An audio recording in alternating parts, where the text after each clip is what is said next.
I stood in the bathroom with scissors in my hand, watching 20 years of hair fall to the floor in thick, dark waves. My mother's scream from the hallway told me she'd seen what I was doing. "What have you done?" I met my own eyes in the mirror. Really met them. For the first time in this second life. The pixie cut suited me. It made my cheekbones stand out, made my eyes look larger, made me look like myself instead of the walking mannequin my sister had been copying for 15 years. "Just a haircut, Mom," I called back, running my fingers through the short strands. "It'll grow back." But we both knew that wasn't the point. Tomorrow was the annual Chen family photo session, the one my mother had been planning for 3 months. The one where she'd already picked out matching dresses for Melody and me, identical navy blue gowns with empire waists and flowing skirts. The one where Melody was supposed to debut her new hairstyle. Long, dark waves with subtle highlights, exactly like mine had been yesterday. The bathroom door slammed open. My mother stood there, her face purple with rage, her hands shaking. Behind her, I could see Melody, my older sister by 2 years, her mouth hanging open in shock as she stared at my drastically altered appearance.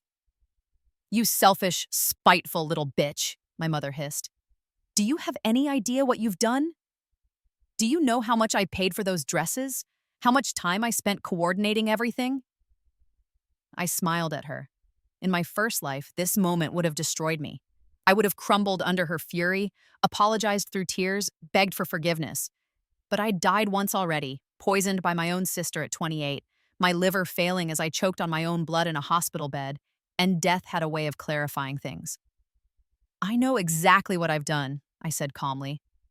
"I got a haircut." Melody pushed past our mother, her perfectly manicured hands reaching for my shorn head as if she could somehow reattach the hair by touch alone. "Lynn, what were you thinking? The photos are tomorrow. You look like, like myself?" I offered. "Yeah, I know. Novel concept, right?" She recoiled as if I'd slapped her. Good. Let her feel a fraction of what I'd felt in my previous life, watching her steal every achievement, every relationship, every piece of my identity until there was nothing left but an empty shell she could discard when convenient. "You did this on purpose," Melody whispered, her eyes narrowing. "You knew I was styling my hair like yours. You knew we were supposed to match." "Actually, you were styling your hair like mine," I corrected. "You've been copying me since we were 13, Melody. My hobbies, my fashion sense, my friends, my career path. Everything. I just decided to make it harder for you this time." The slap came fast, but I'd been expecting it. I'd died remembering this moment, or rather, a version of it from my first life when I'd finally, weakly protested, Melody taking credit for my graduate thesis. My mother had slapped me then, too, told me I was jealous and delusional, that Melody would never steal from me because she was talented and I was mediocre at best. This time, I caught her wrist mid-swing. "No," I said quietly. "You don't get to hit me anymore." My mother's eyes went wide. I'd never fought back before. Never. I'd been the perfect victim, compliant, forgiving, desperately seeking approval that would never come. "Let go of me right now or else—" "You'll what?" I released her wrist and stepped around her, heading for my bedroom. "Disown me, please. You've been treating me like I don't exist for years. Making it official might actually be an improvement." I heard Melody sob dramatically behind me. "Mom, she's having some kind of breakdown. We should call Dr. Morrison. Maybe she needs to be hospitalized." Ah, yes, Dr. Morrison. The family friend and psychiatrist my mother had threatened me with constantly in my first life, whenever I dared to push back against their treatment. The man who'd ultimately declared me mentally unstable when I'd accused Melody of poisoning me, even as my organs were shutting down. His testimony had ensured Melody faced no consequences for my murder. "Good idea," I said, turning back to face them. "Let's call Dr. Morrison. Let's have him evaluate all three of us. I'd love to hear his professional opinion on a family dynamic where one daughter is expected to be a carbon copy of another, where individual identity is treated as an act of rebellion, where a mother plays favorites so blatantly that she can't even pretend to love both her children equally." The silence that followed was deafening. Finally, my mother found her voice. Get out. What? Get out of my house. If you can't respect this family, if you can't participate in simple family traditions without making everything about you and your petty jealousies, then you're not welcome here. I'd been expecting this too. In fact, I'd been counting on it. Fine, and I said, I'll be gone within the hour. The look of shock on both their faces was almost worth everything I'd endured. They'd expected me to break down, to beg, to apologize, to fold like I always had before. I didn't give them the satisfaction. The thing about dying and being reborn is that you get a unique perspective on your life's biggest mistakes. Mine hadn't been trusting Melody, though that was certainly up there. My biggest mistake had been trusting that love and loyalty from my family would eventually come if I just tried hard enough, sacrificed enough, diminished myself enough. I'd spent my entire first life trying to earn my mother's affection, trying to understand why she looked at Melody with warmth and pride, but could barely stand to look at me, trying to figure out what I'd done wrong, what fundamental flaw made me unlovable in her eyes. It wasn't until I died that I understood the truth. I'd been born wrong. Born female when my father had wanted a son. Born second when my mother had only wanted one child. Born ordinary looking when Melody was beautiful. Born quiet when they valued charisma. I'd been a disappointment from my first breath, and nothing I could do would ever change that. But here's what I'd learned in my second chance. I didn't need to change it. I didn't need their love or approval. I just needed to protect myself and claim the life that was rightfully mine, the life Melody had stolen. See, my sister hadn't just copied my style and hobbies out of some twisted form of flattery. She'd systematically stolen every opportunity I'd created, every connection I'd made, every achievement I'd earned. She'd done it so skillfully, with such support from our mother, that I'd almost believed I was the crazy one for noticing. In my first life, I'd developed a revolutionary algorithm for predictive healthcare modeling during my master's program, something that could save thousands of lives and was worth millions in practical applications. I'd worked on it for 3 years, sacrificing sleep and social life, pouring everything I had into the research. Melody had stolen it. She'd copied my files, submitted it under her name, and when I'd tried to prove it was mine, my mother had backed her up, said I was delusional with jealousy, that Melody had shown her the work months before I'd ever mentioned it, that I'd always been the jealous sister trying to steal Melody's thunder. The algorithm had launched Melody's career. She'd been hired by a prestigious research hospital, given grants and accolades, invited to speak at conferences worldwide. Meanwhile, I'd been labeled as unstable and had to settle for a basic data entry position just to pay my bills. And when I'd finally gathered enough evidence to prove the theft, when I'd been ready to go public with bank statements and time-stamped files and witness testimony from classmates who'd seen me working on it for years, that's when Melody had decided I was too dangerous to leave alive. The poison had been slow-acting, cleverly designed to look like liver disease. By the time I'd figured out what was happening, it was too late. My mother had refused to believe me, had insisted I was having paranoid delusions, had even convinced the doctors to prescribe psychiatric medication instead of investigating the poisoning. I'd died at 28, my reputation in ruins, my family convinced I was mentally ill, my sister celebrated as a rising star in medical technology. But death hadn't been the end. I'd woken up on my 18th birthday in my childhood bedroom with 10 years of memories and a second chance to rewrite everything. I packed my bags quickly and efficiently. I didn't have much worth taking. Most of my nice things had mysteriously ended up in Melody's room over the years anyway. Clothes, jewelry, even my laptop had been replaced with an older model when Melody decided she liked mine better. But I had my documents. Birth certificate, social security card, passport. I had my saved money, not much, but enough for a few weeks in a cheap hotel. And most importantly, I had something my family didn't know existed. A safety deposit box at a bank across town, opened 3 months ago when I'd turned 18 in this new timeline. Inside it, detailed documentation of every instance of Melody's plagiarism, every stolen idea, every copied design, timestamps, photographs, witness statements from my few friends who'd noticed the pattern, digital forensics proving when files were created and by whom, and a letter explaining everything, to be opened by my paternal grandmother if anything happened to me. Grandmother Chen was the wild card my family had forgotten about. My father's mother, who lived 3 hours away and sent birthday cards with small checks that my mother always misplaced. Who'd invited me to visit dozens of times over the years, invitations my mother had always declined on my behalf, saying I was too busy or not interested. In my first life, I'd never questioned this. I'd assumed Grandmother Chen didn't really care about me, that the invitations were just polite gestures. I'd been so desperate for my mother's approval that I'd never thought to reach out to other family members who might actually want a relationship with me. But I'd learned something interesting in those final days before my death, when I'd been desperately digging into my family history, trying to understand how everything had gone so wrong. Grandmother Chen was wealthy. Very wealthy. She'd built a successful textile business from nothing, had investments across 3 countries, owned property in 5 cities. And according to the will I'd managed to obtain a copy of, because dying gave you a certain recklessness about legal boundaries, she'd left everything to be split equally between her 2 granddaughters. 50% to Melody Chen, 50% to Lin Chen. My mother had spent years trying to erase me from the family narrative, trying to make Melody the only daughter that mattered. But she couldn't erase me from Grandmother Chen's will, and that, I suspected, was why she'd been so determined to keep us apart. Why every invitation had been declined, every phone call intercepted, every birthday check stolen.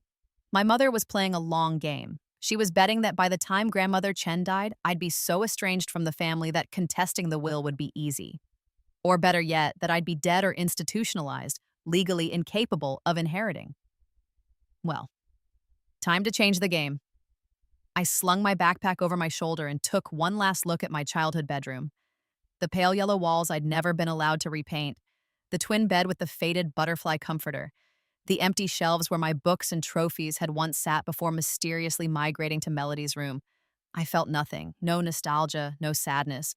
This had never been a home. It had been a prison where I'd been slowly erased. "Goodbye," I said to the empty room and walked out. My mother was waiting at the bottom of the stairs, arms crossed.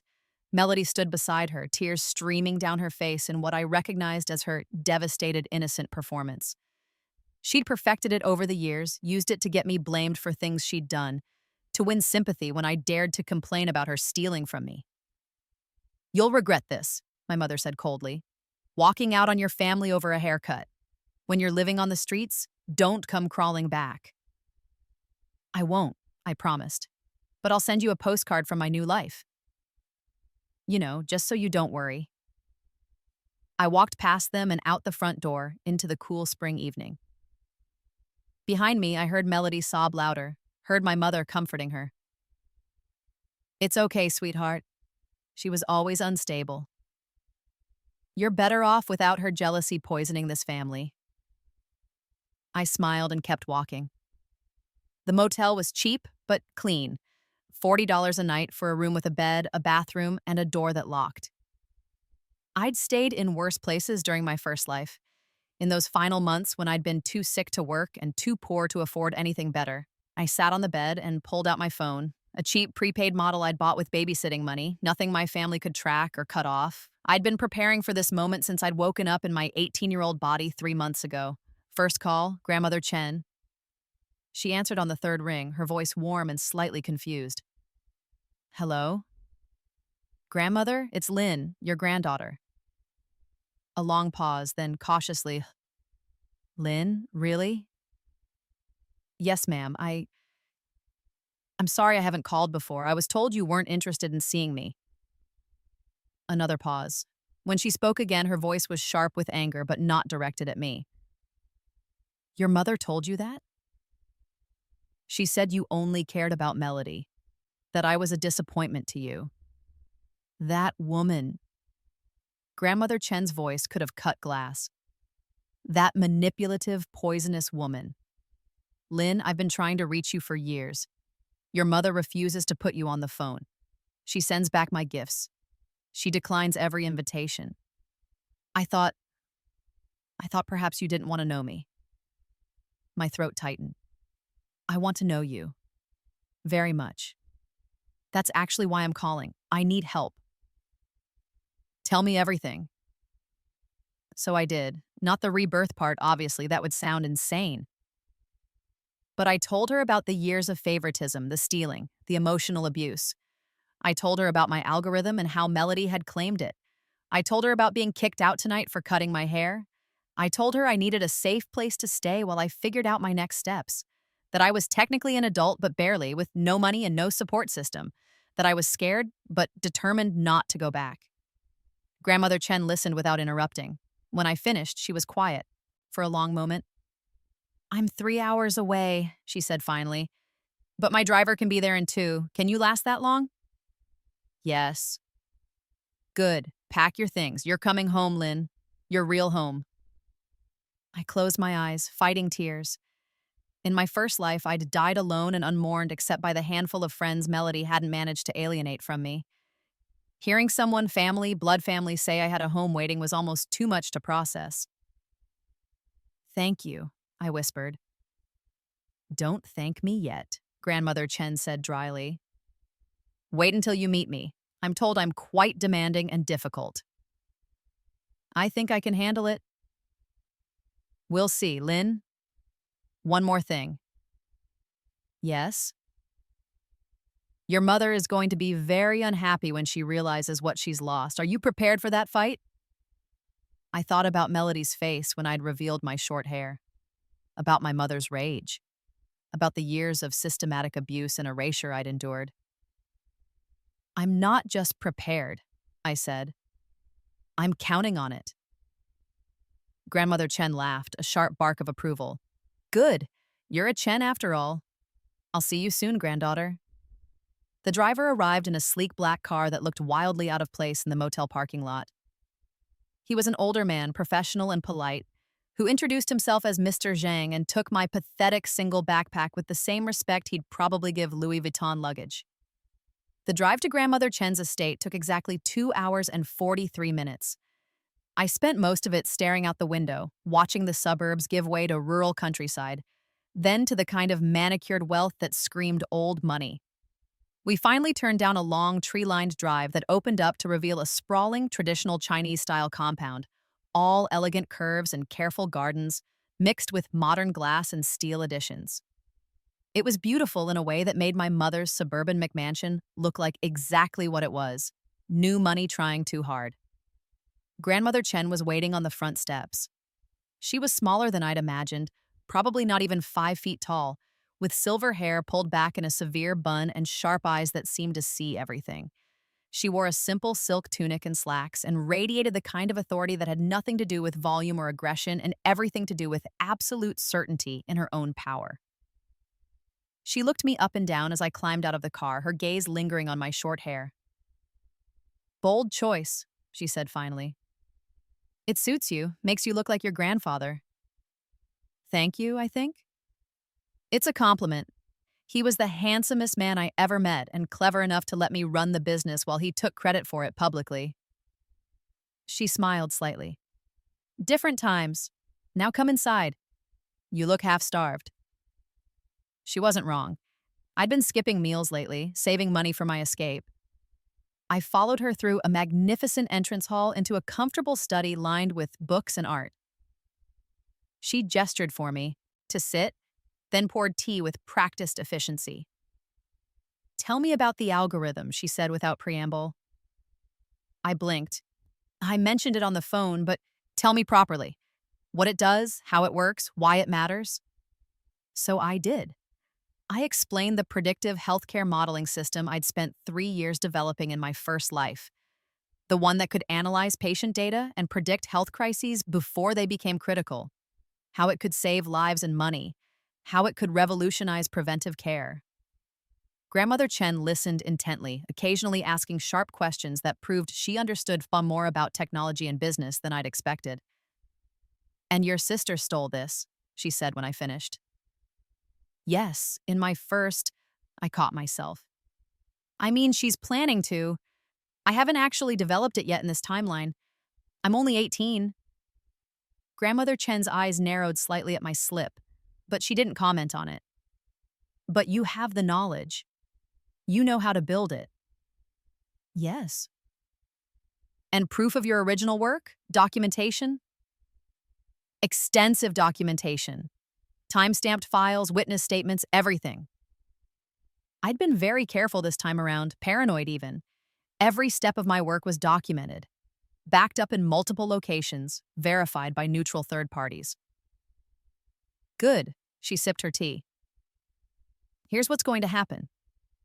You're going to finish developing this algorithm properly with all the legal protections in place. Patents, copyrights, everything. I'll hire the best intellectual property lawyers in the country, and when it's ready, we'll launch it through my company. Your company? Chen Industries. We're primarily in textiles, but we've been diversifying into technology. This would be perfect for our healthcare tech division. She smiled slightly. And when your sister inevitably tries to steal it again, we'll be ready. The lawsuit will destroy her career before it begins. It was better than anything I'd imagined. Why are you helping me like this? Because you're my granddaughter. Because your mother has been keeping you from me for years, and I don't tolerate people who try to cut me off from my family. And because, she paused, studying me carefully. Because I see something in you, a determination, a clarity of purpose. You remind me of myself at your age. I thought I reminded you of grandfather. You have his looks. You have my spine. She set down her teacup with a decisive click. Now let's discuss your education. You're 18, just graduated high school? Yes, I was supposed to start at State University in the fall. The same school Melody attended, naturally. My mother had insisted, said it would be nice for us to be together. Forget State University. You'll go somewhere better. MIT, Stanford, Caltech. Somewhere that specializes in the kind of work you're doing. I'll handle the applications and tuition. But admissions for fall are closed, and I don't have money opens, doors, Lynn. So does having a grandmother on the board of trustees. She smiled at my expression. Don't look so shocked. How do you think I built an empire? By playing fair and hoping for the best? No, I learned to use every advantage available, and I'm teaching you to do the same. This was really happening. I was really here, sitting in this beautiful house, drinking tea with a grandmother who actually wanted me, who saw value in me, who was offering to help me build the life that had been stolen from me before. I felt tears prickling at my eyes and blinked them back furiously. Grandmother Chen's expression softened slightly. It's all right to cry, you know. You've been through something terrible. I don't want to cry. I want to destroy them. Even better. But you can do both. She reached across and patted my hand awkwardly, as if physical affection wasn't something she was practiced at. You're safe now. And tomorrow, we begin building your empire. The next morning, Grandmother Chen's lawyer arrived at 8 a.m. sharp. Her name was Victoria Park, and she was exactly the kind of woman I wanted to be. Sharp, elegant, take no prisoners. She sat across from me with a legal pad and a recorder and took down every detail of Melody's theft. This is good, she said when I finished. Very good. The documentation you've created is exactly what we need. But here's the thing. Right now, your sister hasn't actually stolen anything in this timeline. So we can't sue her yet. I know, but we can be ready for when she tries. More than that, we can set up traps. Victoria's smile was predatory. Here's what I'm thinking. We document your work extensively, even more than you already have. We get multiple witnesses to verify your process. We maybe even let slip to your sister very carefully that you're working on something groundbreaking. And when she takes the bait, we have her dead to rights. Exactly, but it's a long game. You'll need to be patient.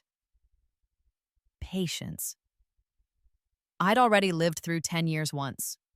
I could handle a few more months or even years of careful preparation, especially knowing that this time, I'd be the one in control.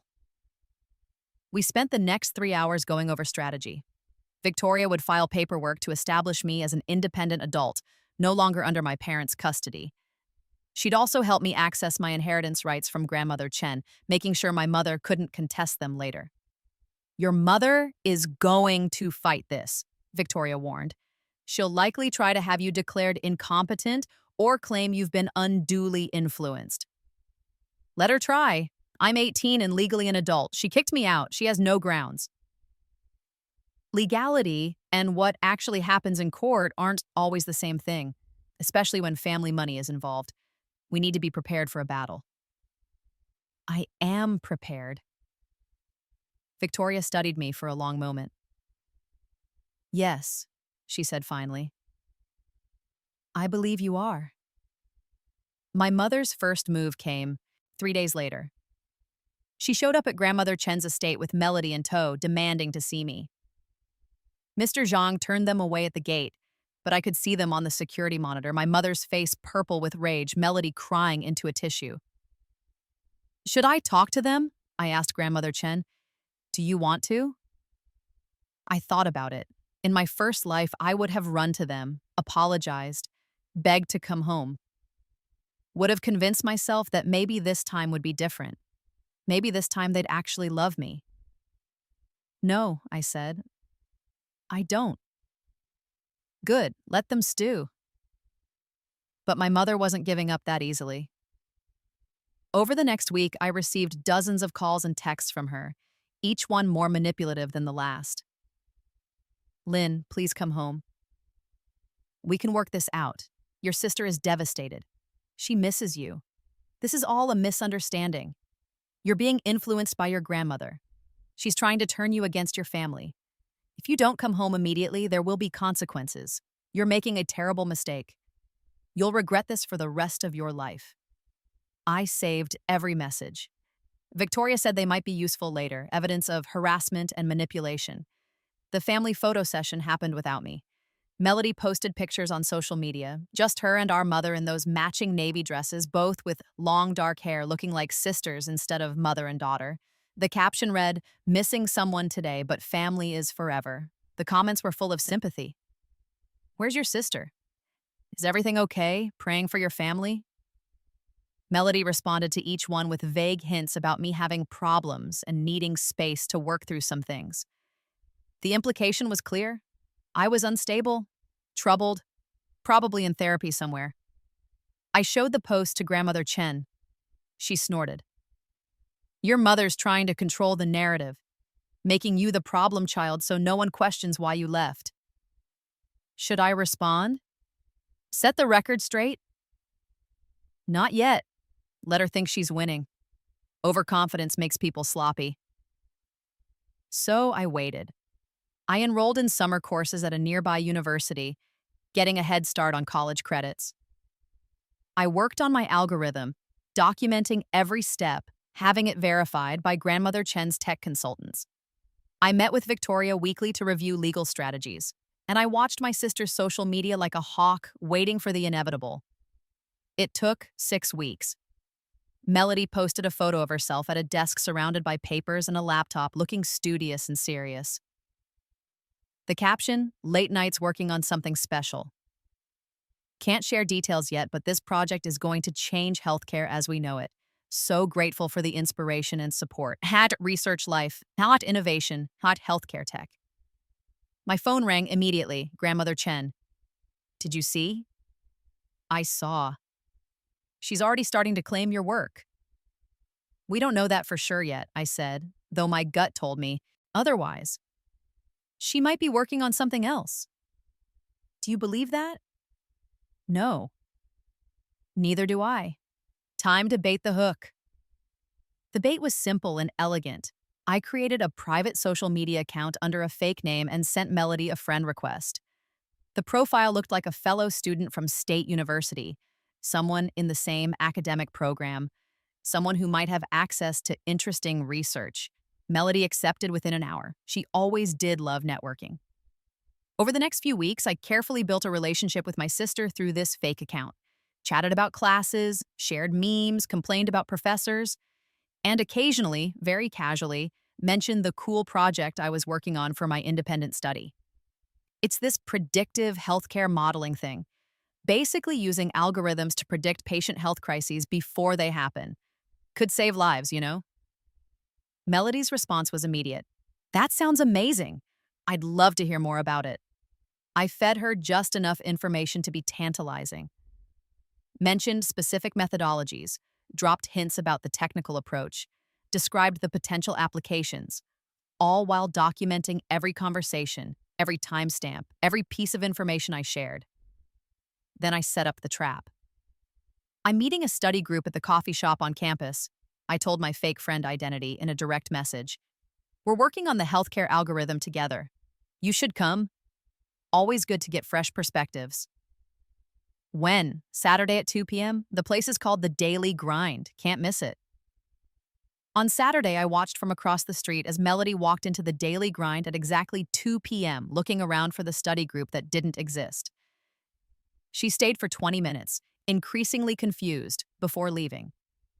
But here's what Melody didn't know. I'd hired a private investigator to follow her, and while she was in that coffee shop, confused and suspicious, he was in her apartment, photographing the contents of her laptop. The laptop where she'd already started writing a research proposal for a predictive healthcare modeling system, using the exact methodologies I'd mentioned to my fake account, with phrasing that was sometimes word for word identical to what I'd shared. Victoria nearly cheered when she saw the photographs. This is it. This is exactly what we need. She's stealing from you in real time, and we have documentation of every step. But we can't move yet, I said. She hasn't submitted anything officially. It's still just notes on her personal computer. So we wait for her to hang herself. We wait for her to hang herself. The waiting was harder than I'd expected. Every day, I had to resist the urge to confront Melody, to expose her, to burn down the life she was building on stolen ground. But Grandmother Chen's words kept me steady. Patience. Overconfidence makes people sloppy. I focused on my own work instead. Real work, properly documented and legally protected. I filed provisional patents on key aspects of my algorithm. I set up a company structure to hold the intellectual property. I built relationships with healthcare professionals who could validate the technology's applications. I also started building a life. A real life, separate from my family's toxicity. Grandmother Chen introduced me to other young women in her business network, daughters and granddaughters of her friends and associates. I made actual friends, people who liked me for myself, not because they wanted something from me or because they felt sorry for me. For the first time in 2 lifetimes, I was happy. Melody must have sensed it somehow. She started reaching out more frequently, her messages oscillating between manipulation and genuine seeming concern. Lynn, I miss you. Can we meet for coffee? Mom's birthday is next month. Please come home for it. She won't say it, but she misses you. I'm worried about you. Living with grandmother can't be healthy. She's so old-fashioned and controlling. Please talk to me. Whatever I did to make you hate me, I'm sorry. Can't we fix this? I didn't respond to any of them, but I watched her social media carefully, tracking her progress on the stolen research. She was getting bolder. She started mentioning her innovative healthcare project in posts more frequently, started hinting that she might have a major announcement soon, started positioning herself as a rising star in medical technology just like she had in my first life. Then, 7 months after I'd moved in with Grandmother Chen, Melody submitted her research proposal to the university's Innovation Committee. A proposal for a predictive healthcare modeling system that was eerily similar to the work I'd described to my fake account. Victoria called me immediately. She's filed. The proposal is officially submitted under her name. Time to move? Time to move. The lawsuit was filed 3 days later. Victoria had prepared everything in advance, so it was just a matter of submitting the paperwork. Chen Industries versus Melody Chen for theft of intellectual property, fraud, and academic misconduct. The complaint was devastating. It outlined every conversation I'd had with my fake account, showing exactly what information I'd shared and when. It showed Melody's research notes, with matching language and methodologies. It showed my earlier work, the properly dated and witnessed documentation proving I'd developed these ideas first. It showed very clearly that Melody Chen was a fraud. The university launched an investigation within hours, So did the research hospital where Melody had been hoping to intern. Her social media exploded with comments, people demanding explanations, people who'd suspected her of stealing before and finally felt validated. My mother, predictably, lost her mind. She showed up at Grandmother Chen's estate again, this time with my father in tow. He looked uncomfortable, like he'd rather be anywhere else, which was pretty much his default state. He'd checked out of active parenting when Melody and I were small, content to let my mother run the show while he focused on his middle management career. Grandmother Chen agreed to see them this time. She invited them into her formal sitting room, the one that was all expensive antiques and subtle power plays, and I sat beside her like a perfectly trained apprentice. "You can't do this," my mother said without preamble. "You can't sue Melody. She's your granddaughter too." "I'm not suing her," Grandmother Chen said calmly. "My company is suing her for theft. There's a difference." "It's the same thing. You're choosing Lynn over your other granddaughter. You're destroying Melody's future." Melody destroyed her own future when she decided to steal her sister's work. "She didn't steal anything. They worked on it together, that's all. Lynn is just jealous and vindictive. She's always been jealous of Melody." I spoke up for the first time. "I've never worked with Melody on any research project. I've never even discussed my work with her. She stole information from a fake social media account I created specifically to catch her in the act." My mother's face went pale. "A fake account? You entrapped her?" "I gave her an opportunity to respect my intellectual property. She chose to steal instead." "You evil little bitch." My mother's voice was shaking. "You've been planning this all along, haven't you? You cut your hair to ruin the family photos. You ran away to your grandmother's. You created this elaborate scheme to frame your sister." "Frame her?" I laughed, cold and sharp. "Mother, Melody stole from me. She stole my research, my ideas, my exact methodologies. That's not framing. That's documenting a crime." My father finally spoke up, his voice tired. "Lynn, couldn't you work this out privately? Does it have to be a lawsuit? The publicity is going to hurt everyone." "It's going to hurt Melody," I corrected. "Because Melody is the one who committed fraud. I'm just the victim finally standing up for myself." "You were always so dramatic," my mother spat. "Always playing the victim, always crying about how unfair everything was. Melody worked hard for her achievements. You were just mediocre and jealous." "Then it should be easy to prove in court," Grandmother Chen said smoothly. "If Melody truly developed this research independently, she'll have documentation, witnesses, earlier drafts showing her process. She should welcome the chance to clear her name." The silence that followed told me everything I needed to know. Melody couldn't prove independent development because there hadn't been any. She'd stolen everything, just like she always had. "You're making a terrible mistake," my mother said, standing up. "Family is supposed to protect each other, not tear each other down. When this backfires, when you realize what you've done, don't come crawling back to us." "Won't," I promised. "I haven't missed you at all, actually. It's been the best 7 months of my life." She slapped me, or tried to. I caught her wrist this time too, just like I had the night I'd cut my hair. "No," I said quietly. "You don't get to hit me ever again." "Let go of your mother," my father said weakly. "She's not my mother. She's a woman who gave birth to me and spent the next 18 years making me wish she hadn't." I released her wrist and stepped back. "You're both trespassing now. Leave before we call security." Grandmother Chen pressed a button on her phone. Mr. Zhang appeared within seconds, along with 2 other security personnel I hadn't seen before.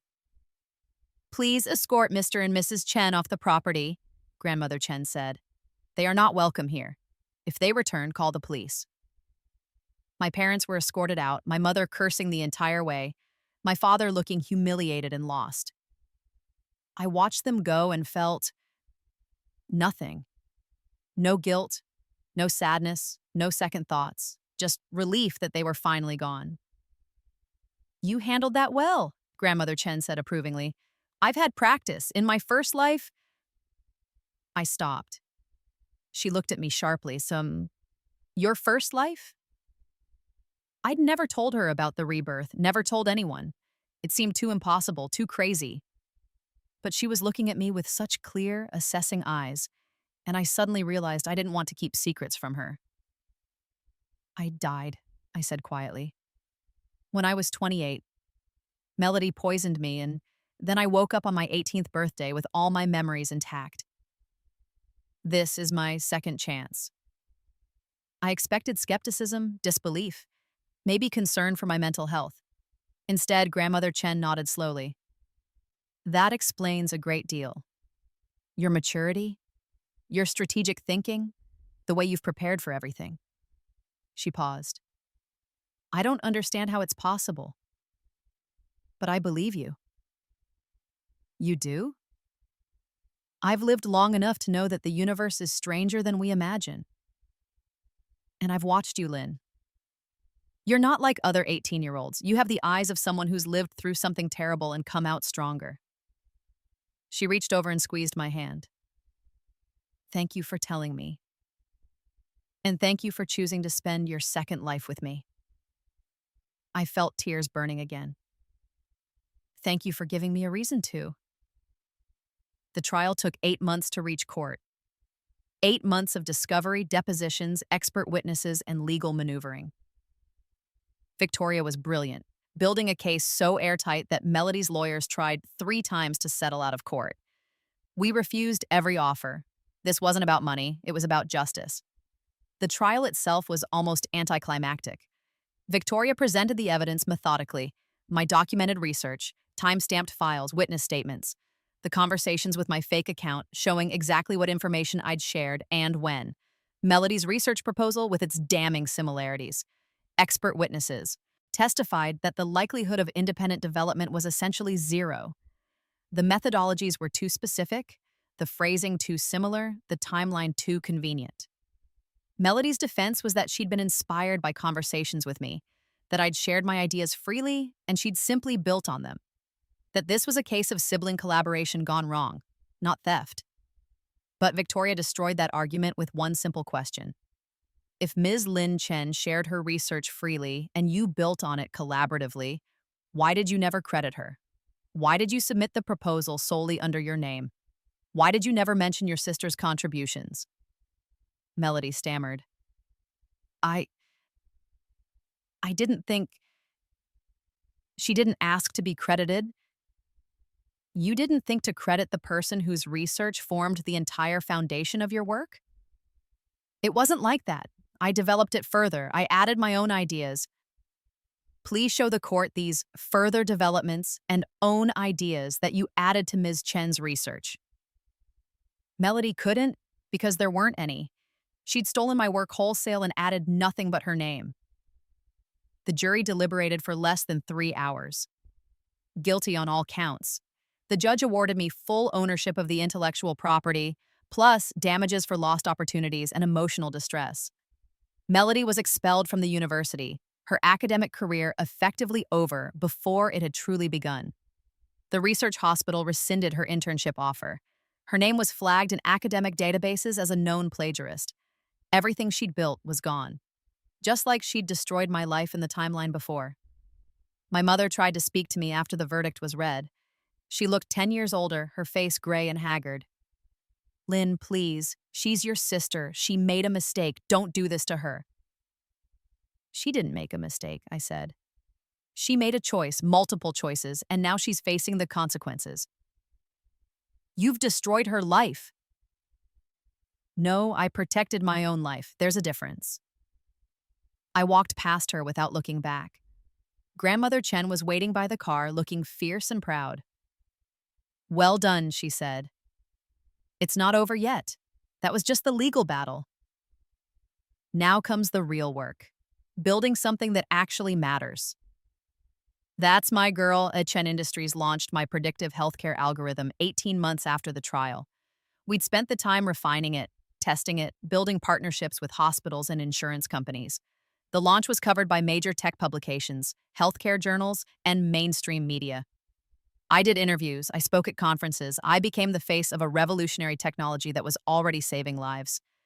Melody tried to give interviews too, claiming she'd been treated unfairly, that I'd stolen from her actually, that family rivalry and jealousy had destroyed both our careers.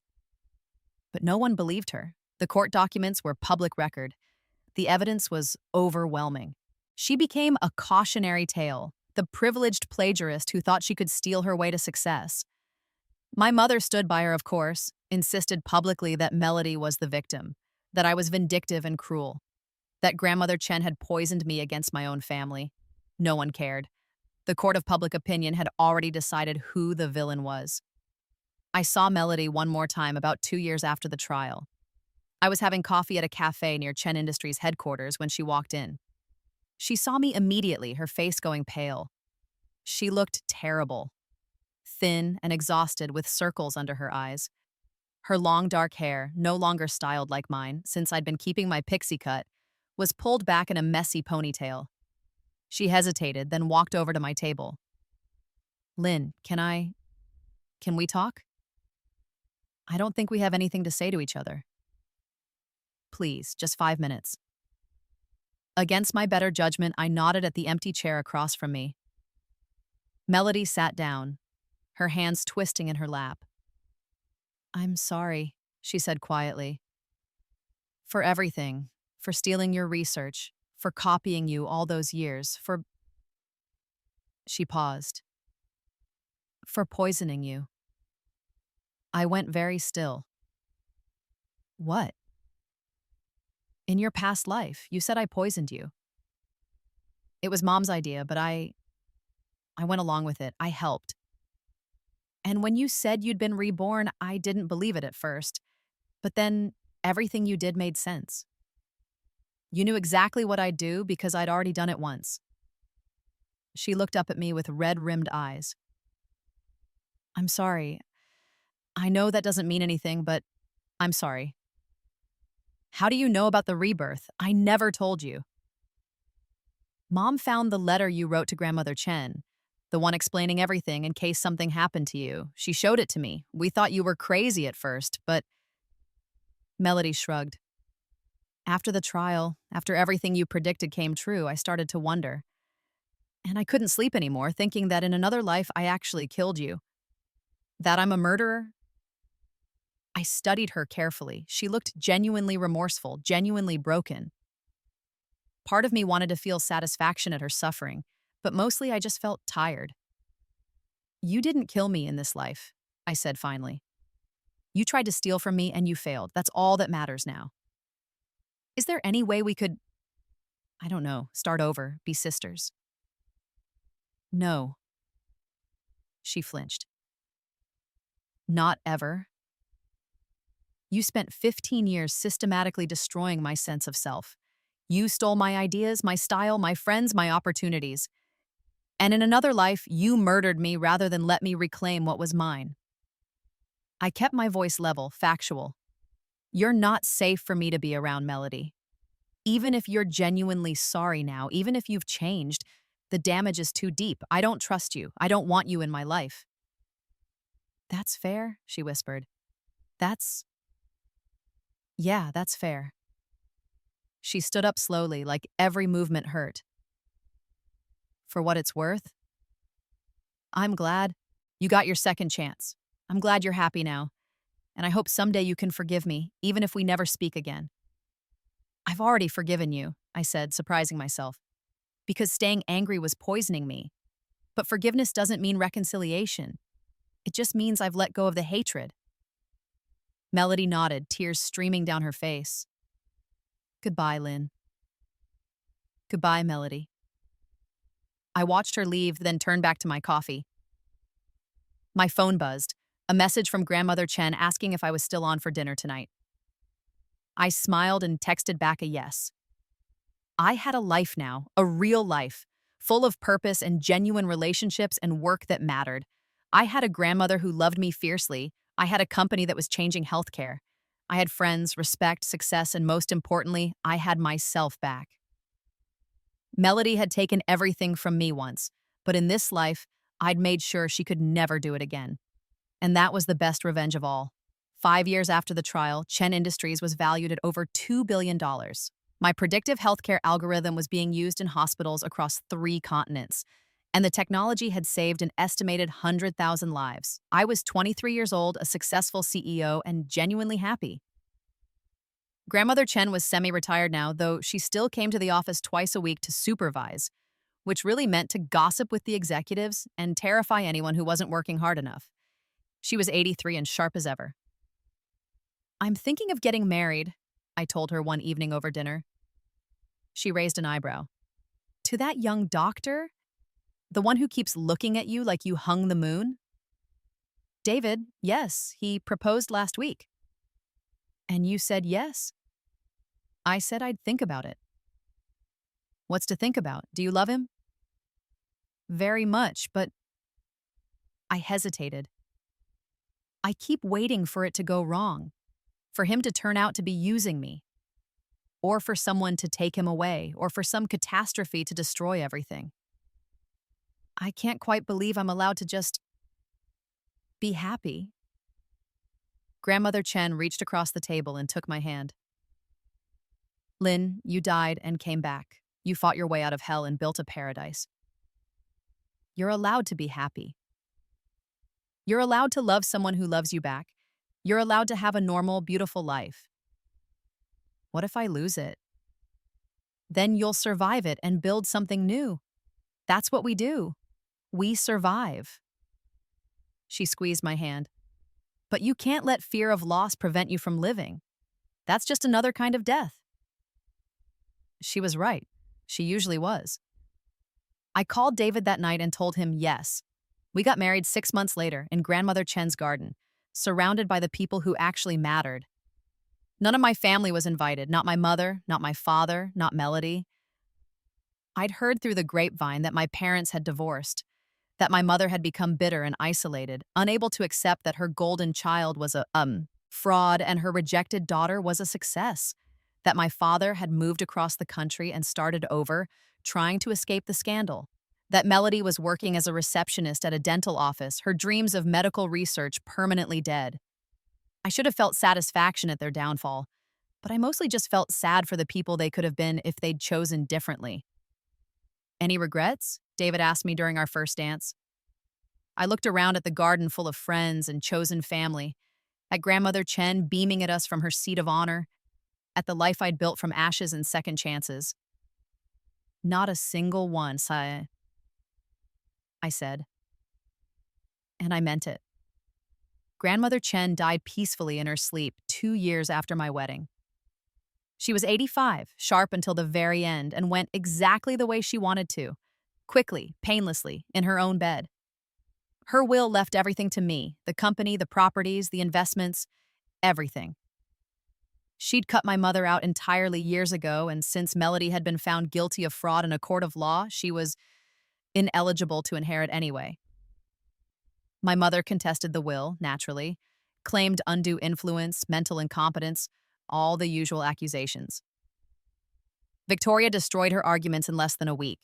The judge ruled that Grandmother Chen had been of sound mind and had every right to distribute her assets as she saw fit. My mother showed up at the funeral, tried to cause a scene. Security escorted her out before she could say more than a few words.